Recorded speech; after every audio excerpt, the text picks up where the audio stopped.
You're listening to the Bloomberg Sound On podcast. Catch us live weekdays at 1 Eastern on Bloomberg.com, the iHeartRadio app, and the Bloomberg Business app, or listen on demand wherever you get your podcasts. What happens when there's a debate and no one wins? Welcome to Hour 2 of Sound On. This day after the big debate and Donald Trump's counter-programming last night, prompting a lot of sound bites, but no apparent shakeup in the landscape here, the Republican race for president. We're going to be joined this hour by Lanhee Chen, longtime Republican strategist, now with the Hoover Institution, about what we heard last night, whether he sees a potential for anyone to break out in this race and how Donald Trump did with the other show. Later, breaking news on the downing of a jet in Russia we've told you about, apparently carrying Yevgeny Prigozhin. We have news from the United States on how that plane may have gone down.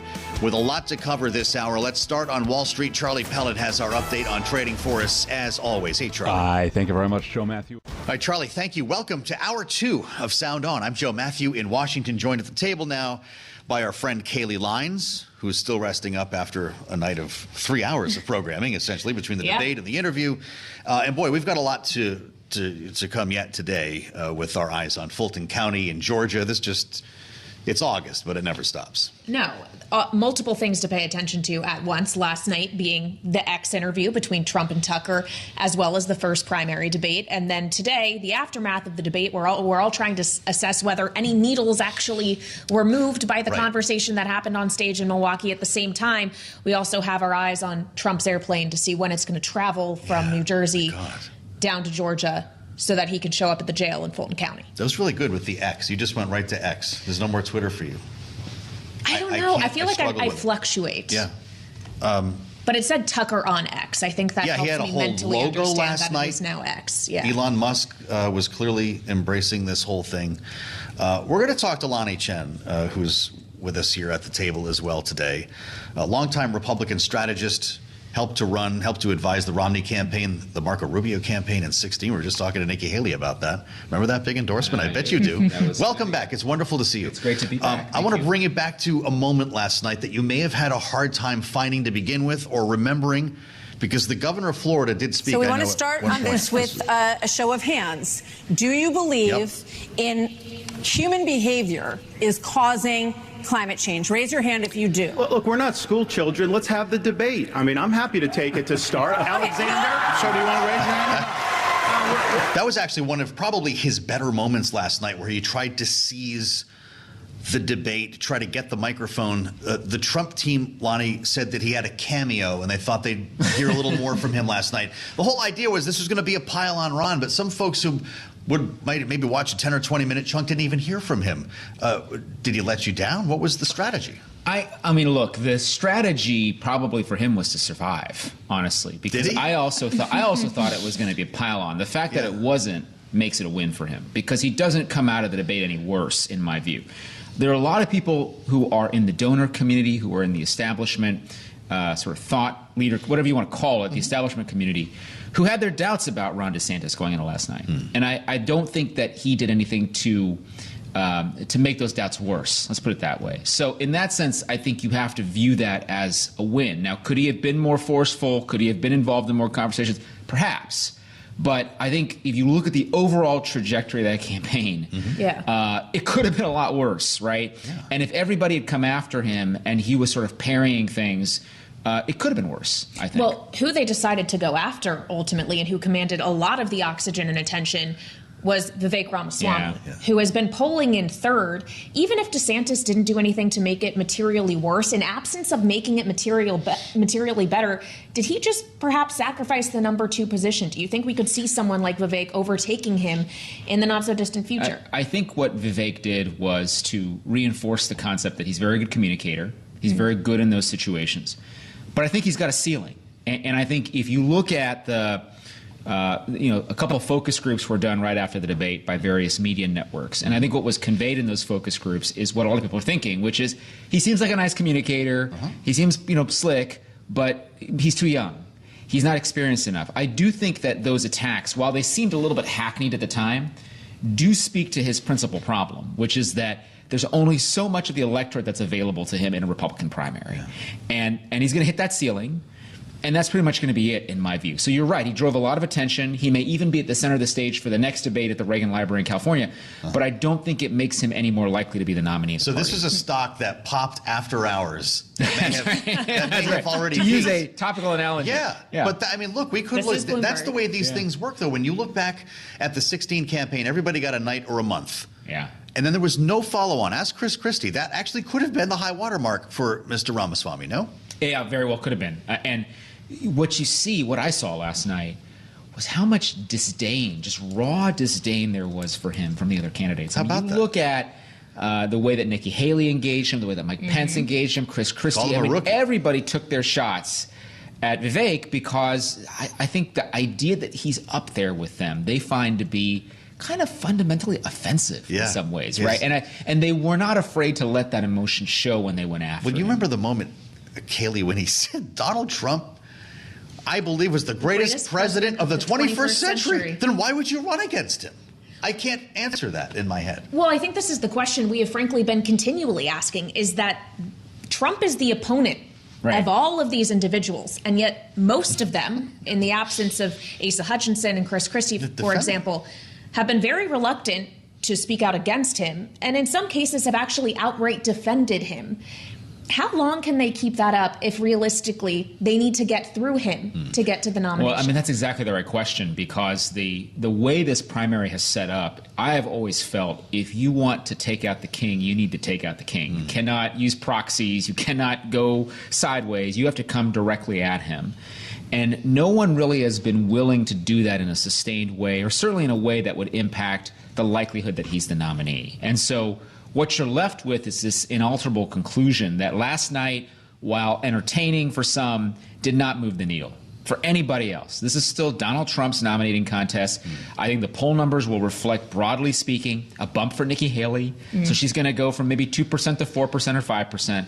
But at the end of the day, this is still Donald Trump's race to lose. It has been that way. And I say that with some sadness because, I think that it's harmful for the Republican Party in the long run to have Donald Trump as the nominee of the party again. But as I look at it, I don't see any other conclusion being logically and empirically verifiable. So smart move to sit down with Tucker and not attend. Yeah, I mean, listen. Why should he have gone to that debate? He would have just gotten beat up on probably, right. Or in the alternative, he does well and he's not a whole lot better off, right? His numbers are what his numbers are. Tucker, he's speaking to his audience. And it's just a much lower sort of likelihood that something goes wrong in that environment versus in the debate environment. So I think his team made the right call. It's not the right call for democracy, but it's the right call for the Trump team. Absolutely. So as you're talking about the idea that this is still Trump's race to lose, that no one is really moving the needle here, could the needle be moved if it were 4 candidates on that stage instead of 8? If we start to see a winnowing down of the field from here, as we get closer to the second debate, we see whether or not anyone who didn't make the criteria this time around, whether or not they can pull it off in round 2. Is that when we actually start to see it make a difference? And until then, is his lead just going to continue to widen? If you look at primary campaigns past, it has been when that field winnows and you're down to 3 or 4 candidates around that debate stage or table when you begin to see harder contrasts, right? It's when you had Chris Christie going after Marco Rubio and that takedown. I think there were fewer candidates by the time we got to that. Not a lot fewer, but a few fewer. And so I do think what this race is going to have to crystallize to a point where it's one-on-one. And you've got a lot of things standing in the way of one-on-one right now. You've got personal ambition. You've got a lot of financial resources behind some of these candidates. And you've got the fact that their personal incentive is probably to stay in as long as they can because they can participate in these debates. People will learn more about them. There are advantages to being in this race. So I just think that Donald Trump having the lead also has several intrinsic advantages, such as the fact that the inertia is going to run toward more people in the race for longer than not. Is part of the Donald Trump strategy to show up at court today effective in keeping him in front of the news, blunting what apparently was really not a bounce for anyone last night? The choreography we're going to see over the next 12 hours is going to be important for him. It is. I mean, he's always of the belief that there's no such thing as bad coverage and bad media, and he may be right about that. So what are the risks today then? They're the same risks. I mean, the risks right now are all general election risks, in my view. They're not primary risks. Yeah. One thing that to go to this general primary issue, one thing that Nikki Haley did very well last night was present herself as a credible general election candidate. Her answers on abortion, on a whole other series of, especially abortion, I thought, were really tuned toward that audience of independent voters, whether they're pro-life or pro-choice. They hear what she says and they think that's a very reasonable position to take. So she was able to distinguish herself as an effective general election candidate. She may have been the only one, perhaps aside from Christie or Hutchinson or Burgum to a certain degree, who were able to do that. So I think Trump's challenge tonight is he's just giving more fodder, in my view, to Joe Biden. I mean, the Biden team, they're talking about Bidenomics now. Yeah. They're not going to be talking about Bidenomics when we get to next summer. They're going to be about Donald Trump and about his legal troubles. And do you really want this person in the White House again? That's what it'll be. It's a really interesting election because it's a referendum on both Biden and Trump. Right. That, yeah. We haven't had that in a while. And to your point, Nikki Haley was talking about that last night. She said most voters do not want to see a rematch. Right. Also said that Donald Trump is either the least liked or the most hated. I forget the exact language. So roughly paraphrasing, politician in America, and they can't win a general election that way. But you say that the Biden administration eventually is going to have to talk about Trump and his legal problems. They have specifically avoided doing that to this point, because we also heard on stage last night a lot about the weaponization of the Justice Department and going after political opponents. How do they get around that narrative? Yeah, I mean, I think that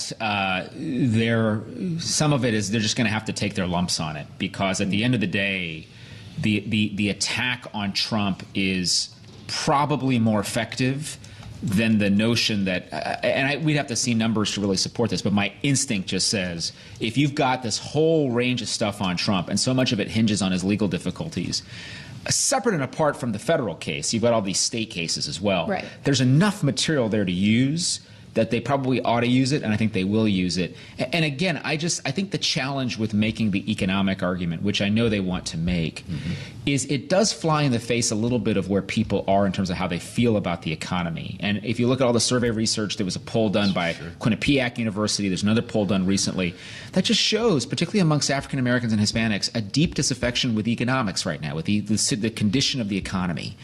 And you're making an argument about Bidenomics is working, and people are like, well, it isn't working for me, right? So that mismatch really leaves them with very few available arguments, and that's why I think the Trump argument will be irresistible for them. Nikki Haley went to the economy last night, and a pretty interesting moment. We asked her about this earlier today, calling out not only Democrats but also Republicans for adding to the nation's debt. They need to stop the spending. They need to stop the borrowing. They need to eliminate the earmarks that the Republicans brought back in, and they need to make sure they understand these are taxpayer dollars. It's not their dollars. And while they're all saying this, you have Ron DeSantis, you've got Tim Scott, you've got Mike Pence. They all voted to raise the debt, and Donald Trump added $8 trillion to our debt, and our kids are never going to forgive us for this. Naming names, including Donald Trump in that case. $8 trillion is a big number that Joe Biden, I'm sure, is looking forward to reminding people about. I just wonder your thoughts on Nikki Haley last night. She had a good night. She's getting a lot of buzz this morning. She had some powerful exchanges. And I think I think you were at least going there a little bit earlier. She sounded a lot more like a Mitt Romney last night than a Donald Trump. But is there a party for that? Well, first of all, I think the argument on deficits and debt is a good argument for her to carry, and I appreciate that she carried that because it doesn't feel like a lot of Republicans are willing to. Is there an audience for it? That I'm not sure about.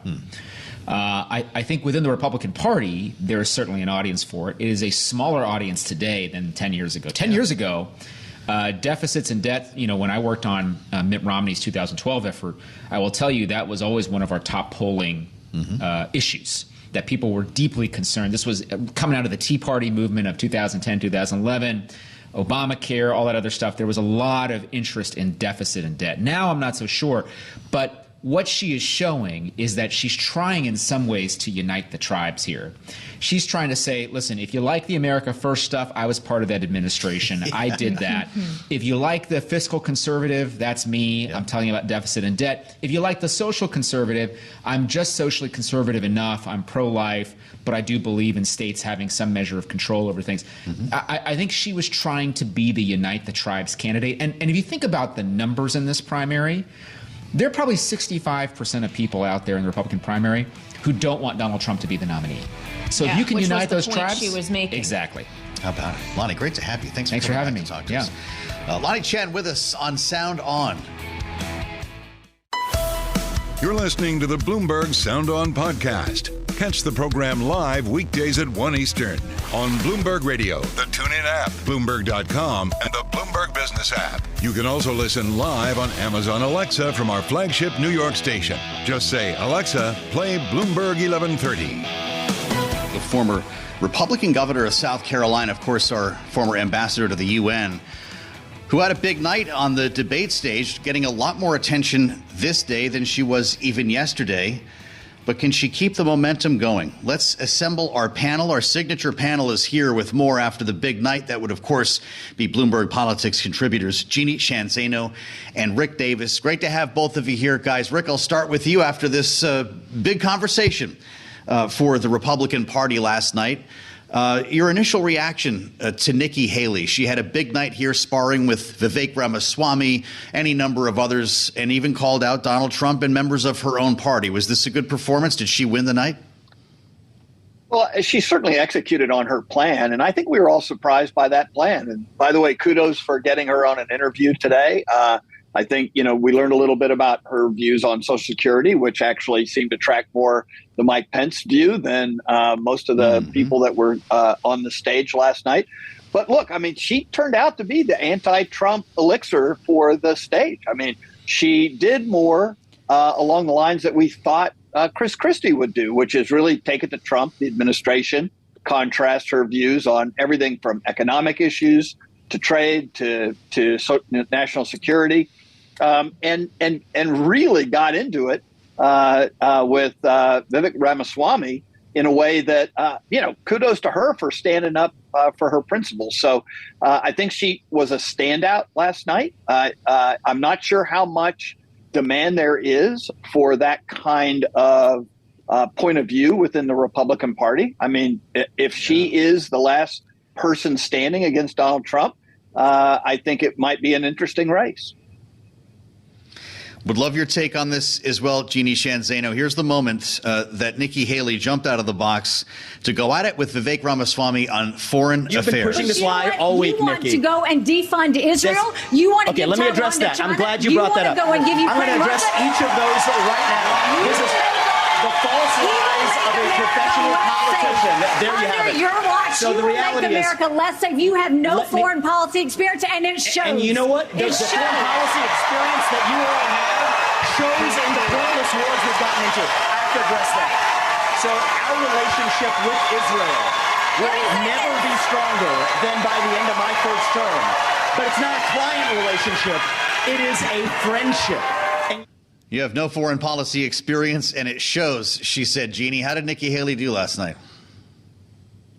She performed very well. And I think if you're a Democrat watching this, you're hoping that she is not the nominee. And lucky for Democrats, it's unlikely she will be, because Nikki Haley is running and she is probably the winner of any sort of quote unquote establishment Republicans. She's probably the winner of the donor class. But as you hear that audience, from the second they began introducing the candidates on stage and we heard the boos for Chris Christie, sounded even like for Asa Hutchinson, you knew that this was Donald Trump's crowd all the way. And Vivek Ramaswamy, every time he spoke, and to me, he was auditioning to be VP. He was the stand-in for Donald Trump. He was met with cheers for the most part. So she had a very strong night.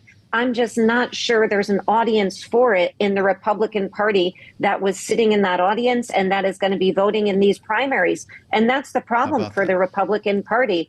And so, it is a real challenge for somebody like her, but she did, for Democrats, she's, looming as a big, pragmatic, old-style Republican concern. So you both seem to agree here. She's from a Republican Party of the past, maybe. Let's talk about Vivek Ramaswamy a little bit more, because she wasn't the only one to call him out for a lack of experience. How about Mike Pence? Joe Biden has weakened this country at home and abroad. Now is not the time for on-the-job training. We don't need to bring in a rookie. We don't need to bring in people without experience. You know, there was that memo, remember, from the Ron DeSantis PAC that said he was going to go after Vivek. That would be the target. Apparently, it was not the only one to get that memo. Here's Chris Christie. Already tonight of a guy who sounds like ChatGPT standing up here.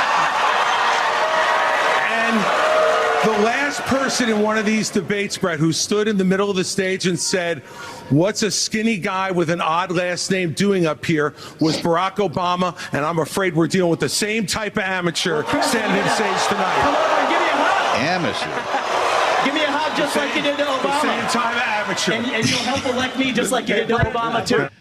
He never did get the hug. I will give Vivek Ramaswamy credit for smiling through the entire debate. I feel like there might be something somewhat contagious there. But, Rick, are we going to look back at last night as the peak of the Ramaswamy campaign? Oh, I don't know. I think he's going to be around for a little while. He's pretty good on the stump, and people are entertained. And maybe he is, like what Jeanne says, auditioning for VP. What's interesting is every vote he's got that's sitting on his ballot is a Donald Trump vote, right? I mean, like, what we learned last night is he's willing to go way further out, like what Ambassador Nikki Haley pointed out, than anybody else on that stage for things like supporting Putin, you know, giving a break to China, you know, abandoning our friends in the Middle East like Israel. I mean, you know, these are such outrageous positions that no one else is going to touch that rail, you know, on that stage, except Donald Trump, who actually got ahead by saying outrageous things, just like Vivek has done. So if you got to worry if Vivek ever got out of the race, I think all that support just goes to pad the comfort of the Donald Trump margin. So, you know, go Vivek, drain the beast, you know, keep going up in the polls, because nobody else outside of a hard Trump supporter is going to be for that guy. Well, it's confusing to me, Jeanne, because Ramaswamy said last night that he believes Donald Trump was the greatest president of the 21st century. If you believe that, why would you run? That's absolutely right. And of course, you know, of a man who's facing 91 criminal charges and is, you know, in 4 jurisdictions facing trials that may put him in jail for his life and turning himself in today. You know, for the Democrats, Vivek Ramaswamy is something of a dream. Nothing could be better for them than if it's not Donald Trump, it's Vivek Ramaswamy. But of course, to Rick's point, where's the pathway for somebody like Vivek Ramaswamy? Because he's sort of Trump Jr. And, you know, I heard somebody today describe him as the Tracy Flick of the election, with, as you mentioned, all the smiling, the best political campaign movie ever, Election, with Reese Witherspoon. And that's really what he seemed like. But you've got to wonder, you know, what is he doing? And that's why I come back to, I think he is auditioning to be VP or a cabinet member. That said, you know, he came out of nowhere. And for him to be the center of this debate and to be the person that a former vice president, all these governors and former governors are attacking, and to have this standout performance for what it is, I think really speaks to the really dismal path that the Republican Party is going down now. And the fact that Trump was right to skip this is his party and his election and his campaign right now to lose. And it was showcased last night. Extra points for the Tracy Flick reference. God, I can always count on you, Jeanne Zaino. How did Mike Pence do? We heard his voice a minute ago, Rick. He had more experience than anyone else. He really took the moment when he could to try to stand out from the pack. He leaned into the January 6th story. Did he do enough to stay viable? You know, look, his pathway is Iowa. And so look at what he did. He was more combative than I think anybody thought he was going to be. He took his normal shot at Donald Trump on the Constitution.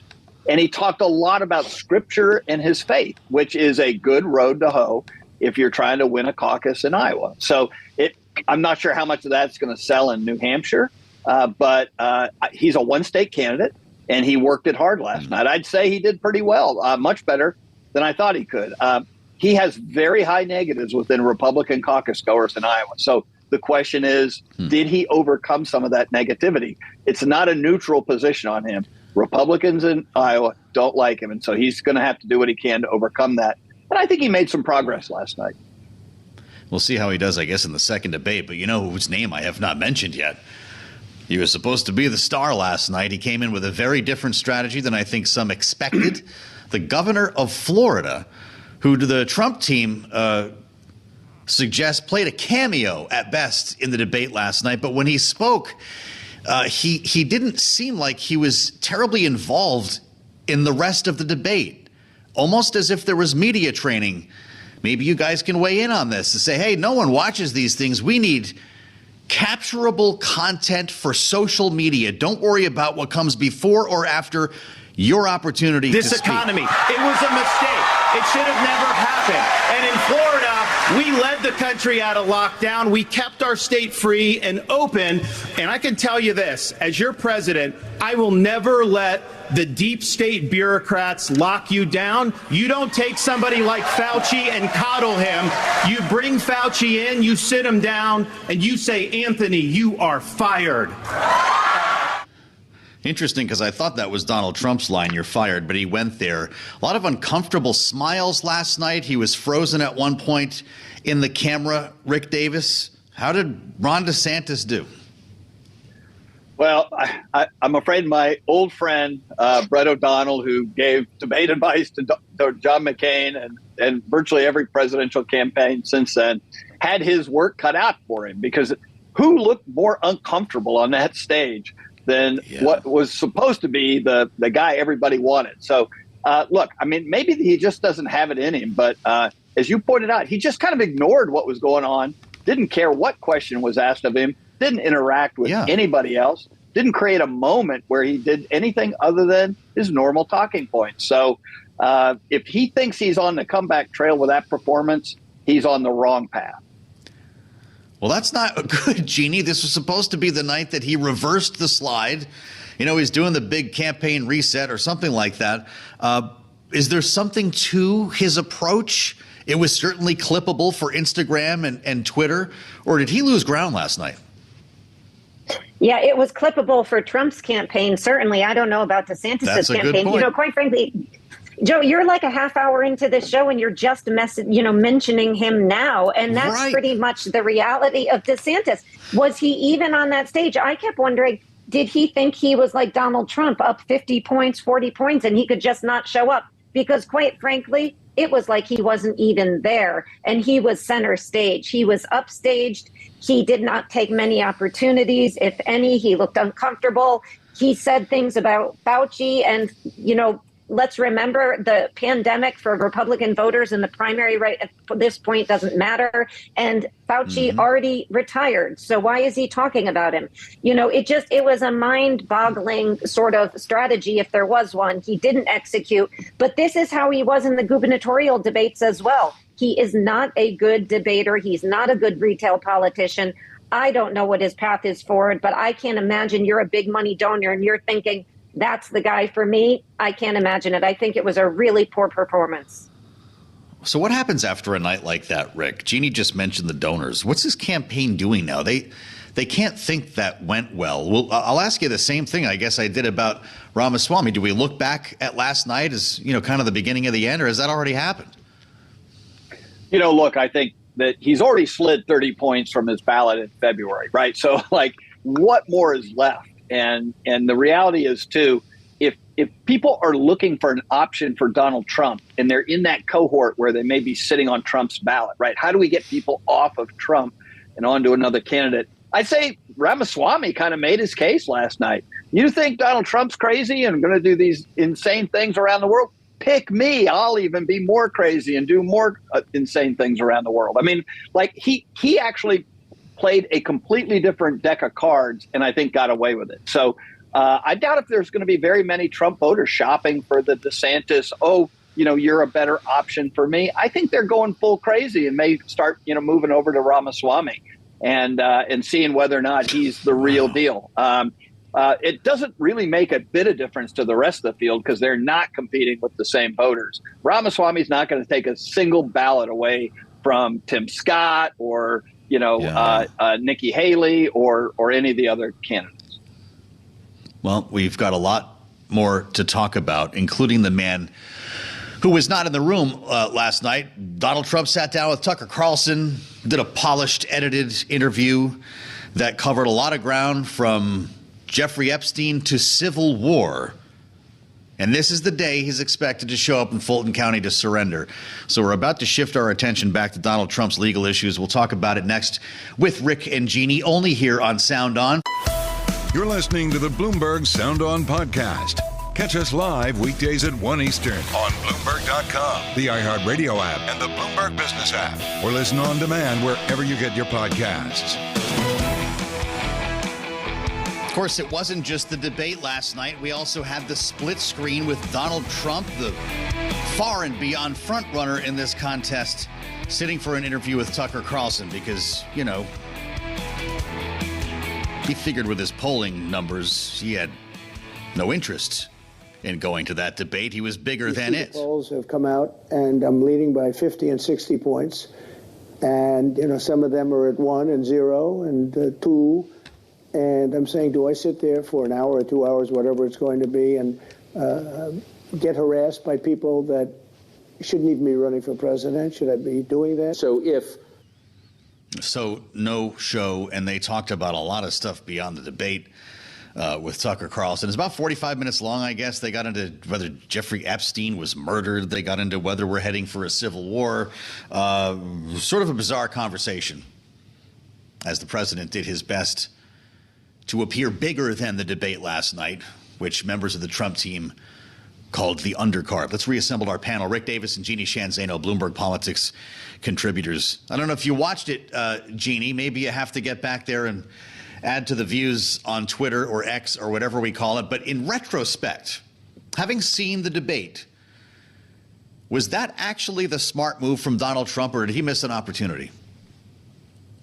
He didn't miss an opportunity by skipping the debate. There was really no reason for him to appear there, and he was right about that. But this interview, in my mind, the words come chilling, weird. They talked about civil war. They talked about potential violence. Carlson asked him if he thought he was going to be assassinated. So if anybody thinks that if Donald Trump is the nominee, and that seems increasingly likely, that things are going to calm down, that is absolutely not the case. I mean, they are talking about political and social violence and a civil war. And Donald Trump came off as sort of less unhinged than Tucker Carlson, if it's possible. But it was a very, very bizarre conversation. And as you mentioned, even got into things like Jeffrey Epstein and whether he killed himself or not. So, you know, he was right to skip the debate. Doesn't make that much sense if you're 40 points up. But this interview is a chilling reminder as to what's ahead if he's the nominee, and indeed if he's reelected. You can weigh in, I guess, on the Civil War if you want to here, Rick. But I just wonder, strategically, the conventional wisdom was, hey, why would Trump ever go? And it looks like he may not attend any of these primary debates based on what he's posted on social media. He's not going to be able to resist this for a lot longer, though, right? Is he really going to sit all these out? Well, he might. I mean, unless there's a serious challenge that confronts him that he would need to try to vanquish. I can't imagine what's in it for him to stand around a bunch of the replacements and give them sort of a free shot at him. They seem encouraging to want to do it. So I think he did the right thing. He had to do something. And I agree with Jeanne. I mean, the most bizarre thing wasn't Donald Trump last night. It was Tucker Carlson. I mean, the strangest bunch of questions, you know, about conspiracy theories and oddball, you know, questions that I've ever seen in an interview. And the most low energy between the two of them. I mean, like, who's going to name them low energy? I mean, it was boring. And I'll be honest, you know, when I was on the Ronald Reagan campaign, we talked a lot about the Panama Canal. Didn't think we were going to hear about that again last night, but sure enough, you know, those nasty Chinese have infiltrated the Panama Canal. Well, he was president for 4 years. Did he do anything about China infiltration of the Panama Canal? I don't remember, but I must say, I think this is the first time I would ever say I think the undercard was better than the top fight. I can't disagree with that. I feel like Jeanne would agree as well. And his hope here is to just debate Joe Biden, right? Bypass the primaries, act like you're the incumbent, get on stage with President Biden. He did get into the age issue last night, despite the fact that he's only 4 years younger than the sitting president. You look at him, he can't walk to the helicopter. He walks. He can't lift his feet out of the grass. You know, it's only 2 inches at the White House, right? It's not a lot. But you watch him, and it looks like he's walking on toothpicks. Walking on toothpicks across the South Lawn. Never mind the beach. We've seen a lot of beach photos lately. I guess Donald Trump's been paying attention. Then you see him on the beach where he can't lift a chair. You know, those chairs are meant to be light, right? They're like 2 ounces. Yeah. You lift them up. He can't lift the chair. He can't walk to the chair. And I don't know what they're doing with the beach. You know, this beach is seeming to play a big role, but they love pictures of him on the beach. I think he looks terrible on the beach. Maybe he should be on the golf course, Jeanne. I don't know, but didn't seem like he had too much trouble lifting the chair. Is he onto something, though? Since this Hawaii trip, there's been a much more concerted effort to paint Joe Biden as being too old and unfit mentally and physically for this job. Yeah, it's the same thing that they tried to do to Hillary Clinton, and in the end successfully in 2016, to try to say that she didn't have her faculties together.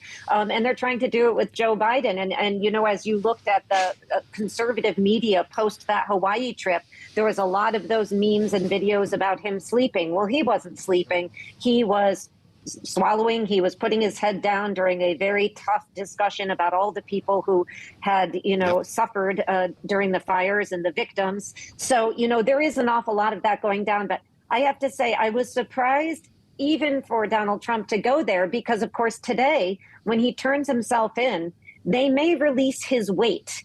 And not just the mugshot, but his weight, which is something he may want to avoid. We know he's very concerned about that. So for him to be talking about somebody else's physical condition, I think it's going to be interesting to see what comes out about his weight when they book him today in that horrific jail down in Atlanta. And height. He's going to, and height, and no Ronnie Jackson there to say what excellent condition he's in.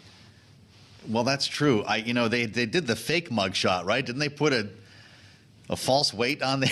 Those T-shirts that we're going to see a mugshot apparently at some point later on today. We don't know exactly when he's going to get to the courthouse, but of course we'll keep you posted on all of this here on Bloomberg. Jeanne, Zaino, and Rick Davis reminding us that we have a whole other leg in this story later on today as we go back to Fulton County. But we're not done with the debate, not quite yet.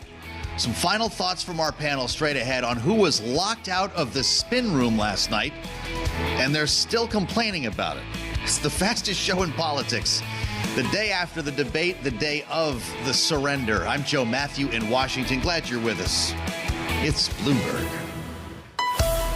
You're listening to the Bloomberg Sound On podcast. Catch the program live weekdays at 1 Eastern on Bloomberg Radio, the TuneIn app, Bloomberg.com, and the Bloomberg Business app. You can also listen live on Amazon Alexa from our flagship New York station. Just say, Alexa, play Bloomberg 1130. Of course, part of the show at the debate like last night in Milwaukee is what's happening outside of the hall. And in the spin room is what they call it. That's where all the surrogates go after the big debate, try to get on cable news and literally spin what their preferred candidate said and try to set things straight. But of course, Donald Trump skipped the debate, and the RNC made a decision last evening to not allow Trump surrogates. We're going to have Rick and Jeanne weigh in on this because it turned into a pileup at the door of the spin room. Just ask Marjorie Taylor Greene, who went on a rival conservative network to complain about it. They just blocked us out. They would not allow myself, Matt Gaetz, any other Trump surrogates to go into the spin room. We argued with them, talked to them. We showed the correct credentials. We had spin room credentials, and they would not let us in. So this is censorship from Fox News. Actually, the RNC, I believe, if not Fox, also, they both said that this would be the case. They warned them that they would not be welcome. But I'll tell you what, Donald Trump Jr. showed up too, and he was not a happy guy. Probably shouldn't surprise any of us, but that's what it is. I've been told by others that I would be able to go in. So they said we were able to go in, then they said they weren't. Now that we're here, and the candidate that said you can't go in the spin room. They're telling me right now. They told them that they wouldn't be let in, but they showed up anyway. Rick Davis, was that the right move by the organizers of this debate? Sure, you got to pay to play. I mean, Donald Trump blows off Fox, blows off the RNC. won't abide by the rules that the RNC set up, and then expects to have, carte blanche into access to the spin room and things like that. No, I mean, the only mistake I think that they made is instead of talking about Donald Trump and using the moment like on air to pitch the Donald Trump campaign, they just talked about themselves and their grievances and had nothing to do with actually winning a presidential race. So, odd. Would you have left them out, Jeanne? Oh, no, it's so un-American. Kidding. That's what Kimberly Guilfoyle said as Don Jr. whined next to her. Yes, you can't go in if you don't go to the debate. That's a reality. I thought they broke up. I'm just behind on everything, I guess. No, Jeanne Zaino, thank you. Rick Davis, thank you. Thanks for listening to the Sound On podcast. Make sure to subscribe if you haven't already at Apple, Spotify, and anywhere else you get your podcasts. And you can find us live every weekday from Washington, D.C. at 1 p.m. Eastern Time at Bloomberg.com.